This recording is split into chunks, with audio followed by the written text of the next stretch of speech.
ನಮಸ್ಕಾರ ಕರ್ನಾಡು, welcome back to my YouTube channel. I hope ಎಲ್ಲರೂ ಚೆನ್ನಾಗಿದ್ದೀರಾ ಅಂತ ಅಂದ್ಕೊಂಡಿದ್ದೀನಿ. ಇವತ್ತು ನಾನು ಲಾಗ್ ಮಾಡ್ತಾ ಇರುವಂಥ ಪ್ಲೇಸ್ ಬಂದುಬಿಟ್ಟು ನೋಡಿ, ನಾನು ಮಾಡ್ತಾ ಇರುವಂಥ ಪ್ಲೇಸ್ನ ಹೆಸರು ಬಾರಾ ಕಮನ್ ಅಂತ. ಇದನ್ನು ಮೊದಲು ಬಂದುಬಿಟ್ಟು ಅಲ್ಲಿ ರೋಜಾ ಅಂತ ಕರಿತಾಯಿದ್ರು, ಆಮೇಲೆ ಇದನ್ನು ಬಾರಾ ಕಮನ್ ಅಂತ ಮರುನಾಮಕರಣ ಮಾಡ್ತಾರೆ. ಬನ್ನಿ, ಈ ಒಂದು ಬಾರಾ ಕಮನ್ನ ಬಗ್ಗೆ ಏನೇನು ಮಾಹಿತಿ ಇದೆ, ಏನೇನು ಇತಿಹಾಸ ಇದೆ ಎಲ್ಲವನ್ನು ಈ ಒಂದು ಲಾಗಲ್ಲಿ ತಿಳ್ಕೊಳ್ಳೋಣ. ಬನ್ನಿ ಲಾಗನ್ನು ಸ್ಟಾರ್ಟ್ ಮಾಡೋಣ. ಗುರು, ವಿಜಯಪುರದ ಪ್ರಖ್ಯಾತ ಮಾನ್ಯುಮೆಂಟ್ಗಳಲ್ಲಿ ಬಾರಾ ಕಮನ್ ಕೂಡ ಒಂದು ಫೇಮಸ್ ಮಾನ್ಯುಮೆಂಟು. ಏನಕ್ಕೆ ಅಂತಂದರೆ, ಬಾರಾ ಕಮನ್ನ ಕಟ್ಟಬೇಕು ಅಂತ ಪ್ಲ್ಯಾನ್ ಮಾಡಿದ ರೀತಿಯೇ ಆ ಒಂದು ಲೆವೆಲಲ್ಲಿತ್ತು. ಯಾವ ರೀತಿ ಇತ್ತು ಅಂತಂದರೆ, ಬಾರಾ ಕಮನ್ ಏನಾದರೂ ಕಂಪ್ಲೀಟ್ ಆಗಿದ್ದರೆ ಮಾನ್ಯುಮೆಂಟು, ಈ ಒಂದು ಬಾರಾ ಕಮನ್ನ ನೆರಳು ಗೋಲ್ ಗುಂಬಜ್ ಮೇಲೆ ಬೀಳ್ತಾ ಇತ್ತಂತೆ. ಆ ರೀತಿ ಪ್ಲ್ಯಾನ್ ಮಾಡಿದ್ರಂತೆ ಬಾರಾ ಕಮನ್ನ ಕಟ್ಟೋಕ್ಕಿಂತ ಮುಂಚೆ. ಬಟ್ ಏನು ಮಾಡೋಕ್ಕಾಗುತ್ತೆ, ಅದು ಕಂಪ್ಲೀಟ್ ಆಗಲಿಲ್ಲ, ನಮ್ಮ ದುರಾದೃಷ್ಟ.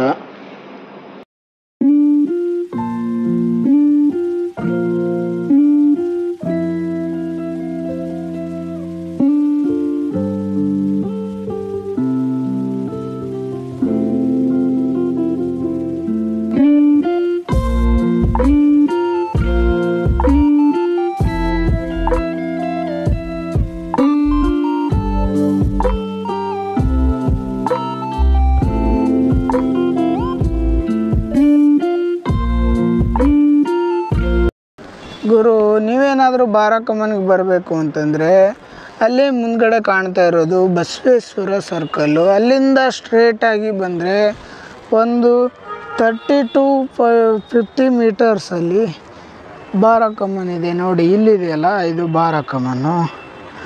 ಮತ್ತು ಬಾರಾ ಕಮನ್ಗೆ ಬಂದಾಗ ರೈಟು ಮತ್ತು ಲೆಫ್ಟು ಎರಡು ಸೈಡಲ್ಲೂ ಕೂಡ ಒಂದು ಪಾರ್ಕ್ ಥರ ಮಾಡಿದ್ದಾರೆ. ಜನ ಎಲ್ಲ ಬಂದು ಇಲ್ಲಿ ಒಂದು ರೆಸ್ಟ್ ಮಾಡುವಂಥ ಸಿಚುವೇಶನ್ ಗುರು. ಜನ ಎಲ್ಲ ಇಲ್ಲಿ ಬಂದು ನೆರಳಿಗಾಗಿ ಇಲ್ಲಿಗೆ ಬರ್ತಾರೆ, ಇಲ್ಲಿ ಒಂದು ರೆಸ್ಟ್ ಎಲ್ಲ ಮಾಡ್ತಾರೆ. ಬನ್ನಿ ಒಳಗಡೆ ಹೋಗೋಣ.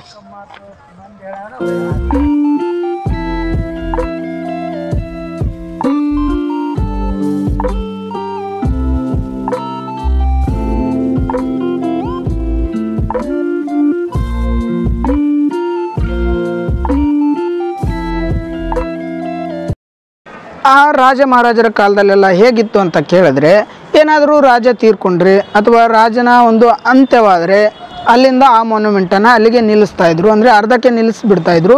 ಅಂದರೆ ಆ ಒಂದು ಮಾನ್ಯುಮೆಂಟ್ನಲ್ಲಿ ಆ ಒಂದು ರಾಜನ ಸಮಾಧಿಯನ್ನು ಮಾಡ್ತಾಯಿದ್ರು. ಈ ಥರ ಮಾನ್ಯುಮೆಂಟ್ಗಳೆಲ್ಲ ಸುಲ್ತಾನರಾಗಿರಲಿ, ಬಹುಮನಿಯ ರಾಜರಾಗಿರಲಿ, ಅಥವಾ ಹೈದರಾಬಾದಿನ ನಿಜಾಮರಾಗಿರಲಿ, ಈ ಥರ ಒಂದು ಕೋಟೆಗಳನ್ನು ಕಟ್ಟಿದ್ದೆಲ್ಲ ಬರೀ ಅವರ ಸಮಾಧಿಗೋಸ್ಕರನೇ, ಸಮಾಧಿಗಳನ್ನು ಮಾಡ್ಕೋಬೇಕು ಅನ್ನೋ ಕಾರಣಕ್ಕೆ ಕಟ್ಟದಂತಹ ಮಾನ್ಯುಮೆಂಟ್ಸ್ಗಳು ಇವು.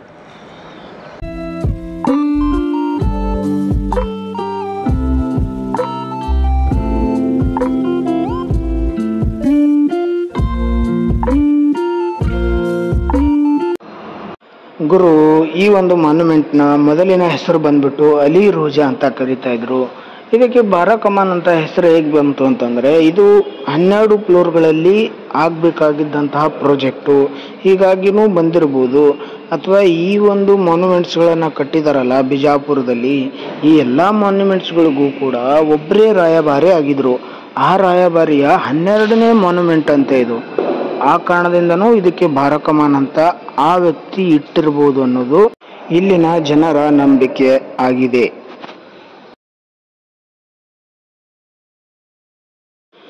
ಬಾರಾ ಕಮನ್ನ ರಿಲೇಟೆಡು ಇನ್ನೊಂದು ರಣರೋಚಕ ಕಥೆ ಏನು ಅಂತ ಕೇಳಿದ್ರೆ, ಬಾರಾ ಕಮನ್ ಏನಾದರೂ ಕಂಪ್ಲೀಟ್ ಆದರೆ ಈ ಒಂದು ಬಾರಾ ಕಮನ್ನ ನೆರಳು ಗೋಲ್ ಗುಂಬಜ್ ಮೇಲೆ ಇನ್ನೇನು ಬಿದ್ದುಬಿಡುತ್ತೋ ಅನ್ನೋ ಕಾರಣಕ್ಕೆ ಆದಿಲ್ ಶಾಹಿ ಅವರೇ ತಮ್ಮ ಸ್ವಂತ ಮಗನಾದ ಅಲಿ ಆದಿಲ್ ಶಾಹಿ ಅವರನ್ನ ಕೊಲೆ ಮಾಡ್ತಾರೆ. ಅಂದರೆ ಈ ಬಾರಾ ಕಮನ್ನ ಕಟ್ತಾ ಇದ್ರಲ್ಲ, 2ನೇ ಅಲಿ ಆದಿಲ್ ಶಾಹಿ ಅಂತ ಹೇಳ್ಬಿಟ್ಟು, ಆ ಅಲಿ ಆದಿಲ್ ಶಾಹಿ ಅವ್ರನ್ನ ತಮ್ಮ ಸ್ವಂತ ತಂದೆ ಆದಿಲ್ ಶಾಹಿ ಅವರೇ ಕೊಂದುಬಿಡ್ತಾರೆ.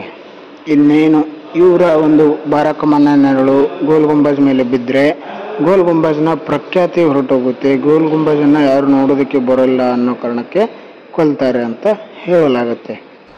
ಗುರು ಇಲ್ಲಿಗೆ ಈ ಲಾಗನ್ನು ಎಂಡ್ ಮಾಡ್ತಾಯಿದ್ದೀನಿ. ಐ ಹೋಪ್ ಈ ಲಾಗ್ ನಿಮ್ಗೆ ಇಷ್ಟ ಆಗಿದೆ ಅಂತ ಅಂದ್ಕೊಂಡಿದ್ದೀನಿ. ಇಷ್ಟ ಆಗಿದರೆ ಲೈಕ್ ಮಾಡಿ, ಶೇರ್ ಮಾಡಿ, ಕಮೆಂಟ್ ಮಾಡಿ, ಮತ್ತು ನಿಮ್ಮ ಫ್ರೆಂಡ್ಸ್ ಮತ್ತು ಫ್ಯಾಮಿಲಿಗೆ ಈ ಲಾಗನ್ನು ಸಜೆಸ್ಟ್ ಮಾಡಿ. ಮತ್ತು ನಿಮಗೋಸ್ಕರ ಒಳ್ಳೊಳ್ಳೆ ಲಾಗ್ಸನ್ನು ತೊಗೊಂಡು ಬರ್ತೀನಿ. ಅಲ್ಲಿವರೆಗೂ ಕಾಯ್ತಾ ಇರಿ. Take care. ಬಾಯ್ ಬಾಯ್.